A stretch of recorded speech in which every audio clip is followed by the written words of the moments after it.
আসসালামু আলাইকুম। আপনারা জানেন বাংলাদেশে হাম ব্যাপকভাবে ছড়িয়ে পড়েছে।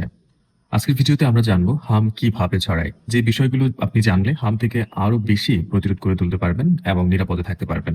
হাম নানানভাবে ছড়াতে পারে। তার মধ্যে সবথেকে বেশি যে মাধ্যমগুলোতে ছড়ায় বাতাস এবং ড্রপলেটের মাধ্যমে। হাম ছড়ানোর প্রধান উপায় হলো হাঁচি এবং কাশি।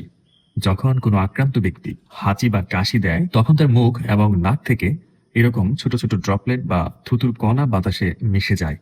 এই ড্রপলেটগুলোর মধ্যেই থাকে হামের ভাইরাস।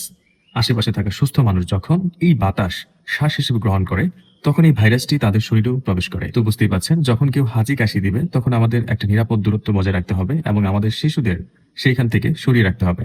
ব্যক্তি যদি হাঁচি কাশি দেয় তাহলে অবশ্যই মুখ ঢেকে হাঁচি কাশি দেওয়া উচিত বা একটা রুমাল ব্যবহার করা উচিত। এবং দ্বিতীয় যে ব্যাপারটি রয়েছে তা হচ্ছে সরাসরি স্পর্শের মাধ্যমে।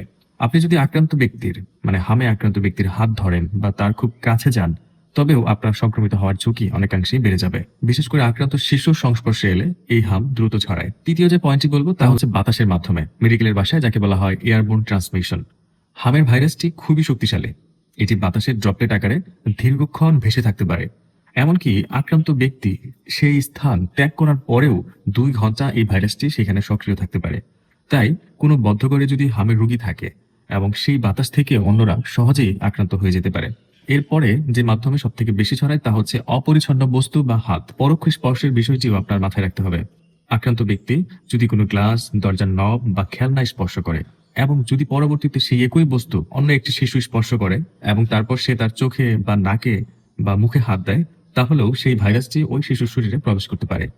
তাই পরিষ্কার পরিচ্ছন্ন থাকাটা খুবই জরুরি এবং বেশি বেশি হাত ধোয়া উচিত এই রোগ থেকে মুক্তি পেতে। মনে রাখবেন, হাম একটি অত্যন্ত সংক্রামক অসুখ এবং এটি ছোট বাচ্চাদের জন্য বেশ ঝুঁকিপূর্ণ হতে পারে, যা আপনারা অলরেডি দেখছেন। এই রোগ থেকে বাঁচার সবথেকে কার্যকর উপায় হচ্ছে সঠিক সময়ে হামের টিকা নেওয়া। তাই আপনার সন্তানকে সময় মতো টিকা দিন এবং নিরাপদ থাকুন। ধন্যবাদ।